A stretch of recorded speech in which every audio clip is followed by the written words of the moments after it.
Hello, everybody. Welcome back to the SOM TV podcast. I'm your host, Jason Wise. On today's episode, I'm going to be traveling to the great region of Cognac in France. This is a place I love very much. I've filmed there several times, and I just don't think it gets enough credit anymore. I know everybody respects Cognac, loves it, but we don't talk about it enough. So on today's podcast, I'm going to be speaking with Christophe Valtod. He is the cellar master at the oldest Cognac house in Cognac, Martel. We're going to cover all the topics, how it's made, what the difference is between Cognac and Armagnac and brandy and all of that. But a lot of the history. When did Cognac happen? How did it come about? So before we do that, I do want to tell everybody SOM TV's got some great stuff happening. We have a brand new double-blind tasting sessions airing this week on SOM TV. It's a sommelier versus a winemaker. It's really, really fun. I hope you tune into that.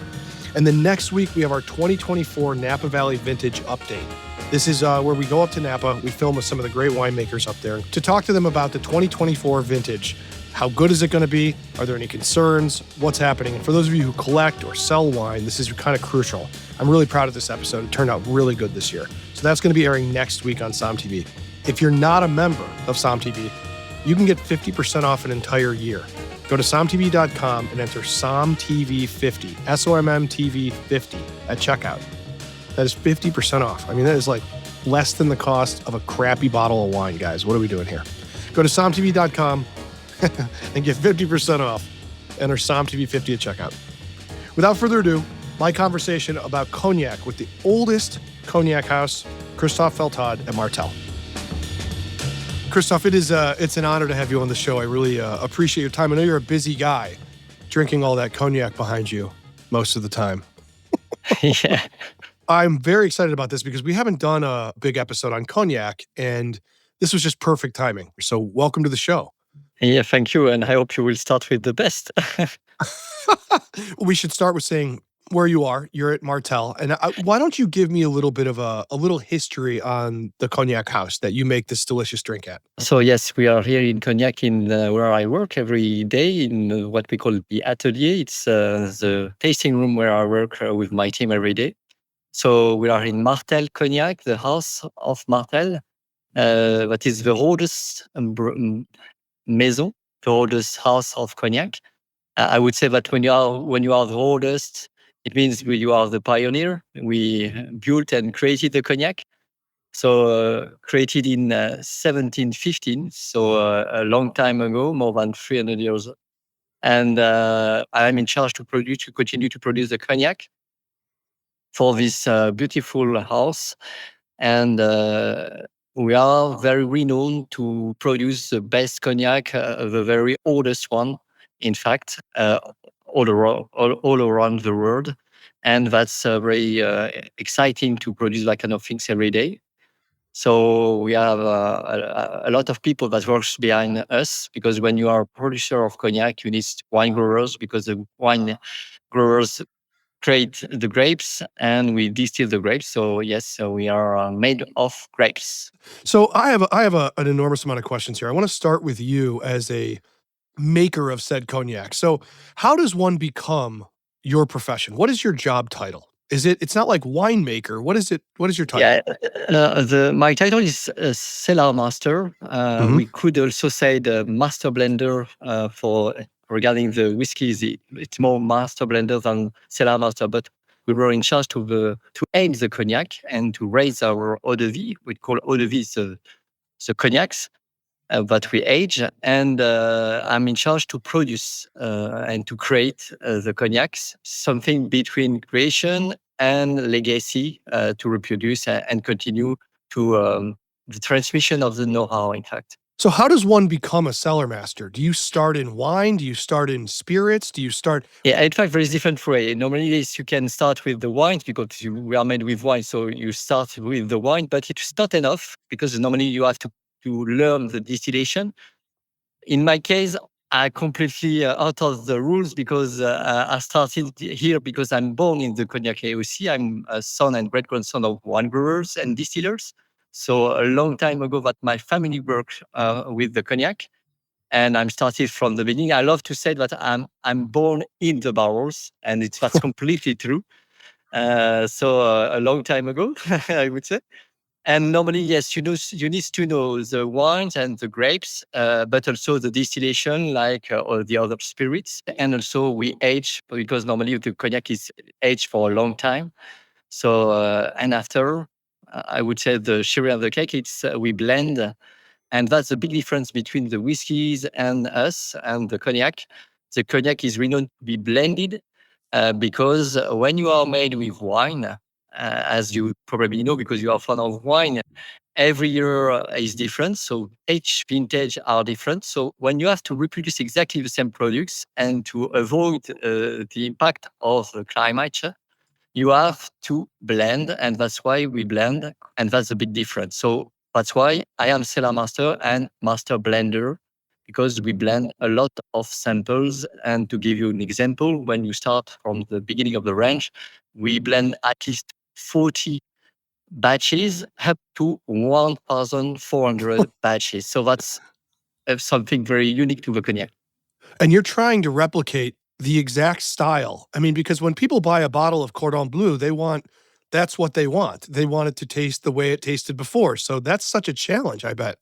Exactly, and yeah, exactly, and it's a challenge, a big challenge when you know that the climate changes also impact us, and we have to adapt every year our recipes to still keep the emotion that you can find in that kind of products, and that's unique to have the opportunity to taste exactly what your great grandfather tasted more than 100 years ago, because the Cordon Bleu has been created in 1912, so a long time ago, and we still continue to reproduce the style of this product, the signature of this product, and that's unique to a cognac. Yes. Incredible. So I'm going to ask a question that you might find to be a little simple. Does it actually matter what varietal of grape is grown to go into cognac? So, for instance, you're close to Bordeaux. So, could you use any Bordeaux grape? Does it have to be red? Does it have to be white? Does it actually matter since you're distilling it? Yeah, no, not true. We don't use exactly the same grapes variety, because in fact we are made with white wines. 98% of grapes variety come from the Uni Blanc. It comes from Italia. And we use it more than 150 years now. It seems to be light in terms of flavors, but as we distill it, we multiply, we intensify the flavors, in fact. It's so fascinating to me. Have you done experiments where you try with French grapes or local grapes or anything? I mean, are there little in the corner? Are you doing something secret at all? Yeah, yeah, we still try, but regarding the regulation, we can't normally. But so we can, Right. because we can make the choice to lose the cognac appellation, to Right. try new grape varieties and a lot of things. And as I was a researcher, that's something I love to do, to try everything, and especially when it's not allowed, I Right. try, because my responsibility is not to reproduce a cognac; it's to reproduce Martel products. So that's not exactly the same. So sometimes we can create a product that for which we will lose the cognac appellation, but it's still a Martel product. So that's very important. Yeah. So Yeah. yes, I try a lot of things like this, and also the finishing. We try some finishing with other spirits, using the barrels coming from our spiritual industry. And that's very interesting to try, yes, that kind of things, yes. So like sherry barrels or like Sherry bourbon, we try bourbon. Okay. bourbon barrels coming from the Kentucky especially. And Yep. that's something we created with that, and give a products called Blue Swift. So that's key for us to try to find new tastes that emphasize the Martel style. And this product is exactly like this. Thanks to the bourbon barrels, in fact, to intensify the smoky notes that normally you can't find in the cognac normally, because we don't use that kind of barrels, and especially the Charcat barrels. Mhm. So that's a little bit different, yeah. Are there regulations? Are you allowed to toast your barrels? Are you allowed to do that or? We have to use exclusively oak, not exclusively French oak regarding the regulation. Yeah, so it's so fascinating to me. All right, so I wanna get this is a thing I live for, is the history of all of this, and I wanna talk since you're from there, you were born in a barrel, you must know the history of cognac pretty well. So let me ask you, how did cognac come to be as a drink in that region? When you grow such great grapes surrounding there, what turned it to distilling? How did it come how did the cognac get birthed? So the cognac was birthed thanks to the distillers, in fact, at the beginning, to preserve the quality of the wine. In fact, the wine was shipped to the other countries, as the wine wasn't good enough in terms of quality after the shipping. So it was a stabilizer. They were adding it to Yeah, stabilize the wine. Okay. they decided to distill it to stabilize it. And thanks to, at that time, we ship it in barrels. So as it was in barrels, it was aged during the travel. So they discovered that it was better when it arrived to the, to the country than when it started to cognac. So they started to discover that, in fact, this product was perfect to be aged. And we started for a long aging now. And in fact, they decided to blend the cognac at the end of the 19th century. Before, the cognac was more shipped for as a vintage than truly blended. Between 1840 up to 1870, they started to blend to reproduce the quality. And thanks to the fact that at the end of the 19th century, they discovered the way to produce the glass bottle industrially, they decided to use and to cheat on bottles, on glass bottles. So it gives us the opportunity to completely stabilize the quality. And starting from this end of 19th century, we decided to exclusively blend our cognac. And at that time, it was dedicated to be used mainly in mixology. And so at that time, cocktails and spirits mixing was very popular, huh? Yeah, at that time, yes. And the cocktail made with cognac at that time. In fact, I don't know if you know, but the Sazerac, the old Oh, yes. fashioned was created for the cognac at the beginning. If you read some very old cocktail books, you will see that at that time it was mainly cognac that was used. But you know that Oh, well, so see, I thought it was an alternative cocktail. I didn't realize that was the original, but it would make sense because in New Orleans, which was French, they drank a lot of Sazeracs. So I guess this exactly. makes a lot of sense that it would have been cognac, huh? Yeah, and Fascinating. it was in 1840, more or less. Yes. Oh, that's amazing. So one thing I want to talk about here is what countries drink the most cognac? I'm curious where your customers are and where, just because I travel the world for what I do. I'm all over Europe. I'm often in Central and South America, and it shocks me what people drink in certain countries. Where do you see the largest amount of your customers and people drinking cognac socially?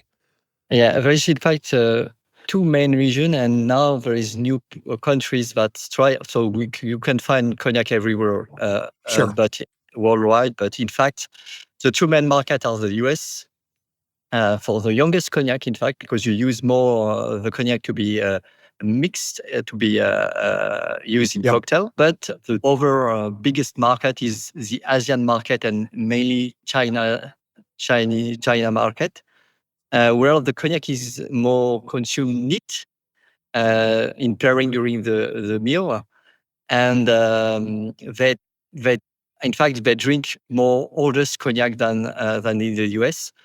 And now there is also another region, I would say, in the south of Africa, Nigeria, and that region.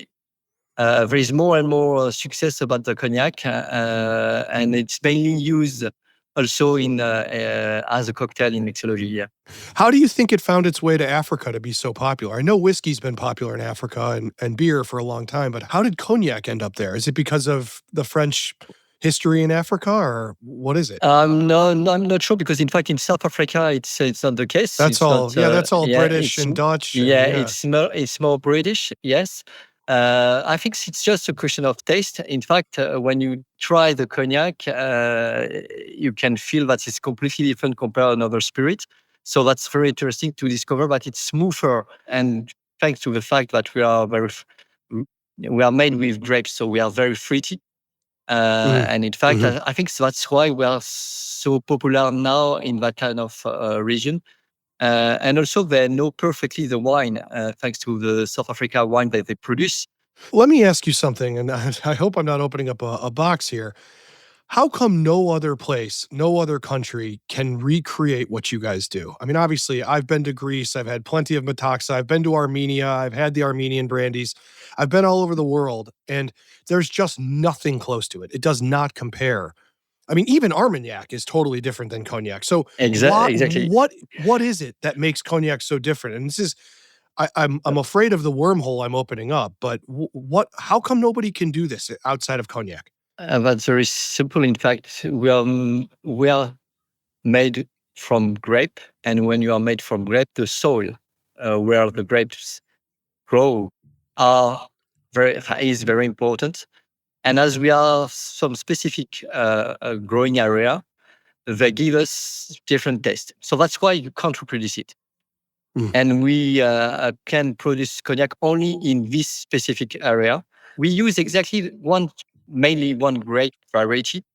And if you produce it in a different growing area with that kind of different soil, you will have different flavors. So It's that's why if you compare with other brandy, that can't be the same because the soil are different.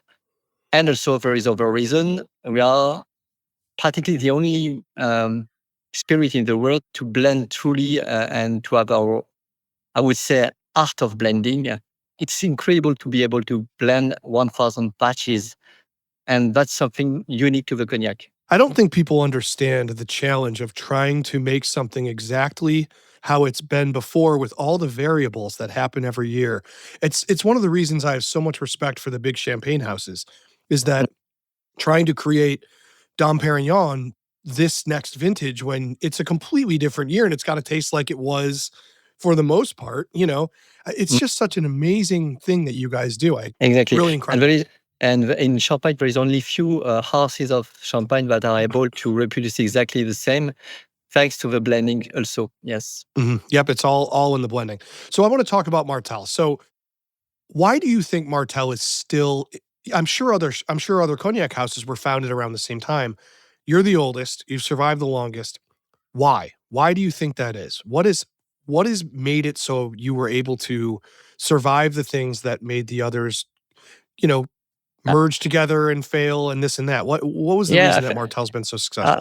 I think the main reason is just thanks to the vision of our founder. In fact, our founder decided when he arrived from, he was English, in fact, coming from Jersey Mhm. Island. And when he was 21 years old, he decided to launch his house of cognac, Martel, the name of his family. And his vision was very simple. He tried and he decided to travel all around the vineyard to discover the different soil at that time and to understand the different profile, the different flavors that we can produce. And he selected the best profile that he wanted to use. And from that time, we still continue to preserve, to respect his vision, to give the best. And his wife, she decided to use only the best and without any artifice. And that's something key for Martel to continue to produce something very, I would say, craft, respecting the soil where we are made and respecting the relationship that we have with our wine growers, the people that produce the grapes, and we still continue to preserve that kind of things. And when you know where you come from, you can foresee for the future. That's key for us, and that's why I think we are still here more than 300 years later. Let's dispel some myths with cognac. What do you think is the biggest misconception that people have about the drink? Something that people are maybe not thinking about or getting wrong. I would say, in fact, the most difficult on my side is to the people don't know how we made the cognac and why Mhm. could be more expensive. Right.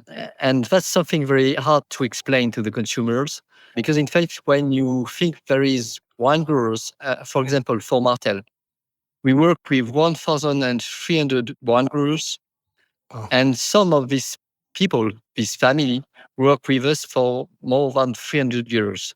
So that's something unique in terms of relationship. And we still continue to work with these people, and also we distill. So if you compare with other spirit, we are very craft because the distilleries are very small, in fact, compared to all the spirit production. And we continue with the aging. We age for a long time. For Cordon Bleu, for example, the oldest one that we use, the youngest one are 10 years old, but the oldest one are 30 and 35 years old. So it means that to create Cordon Bleu today, I use the production made by my predecessors.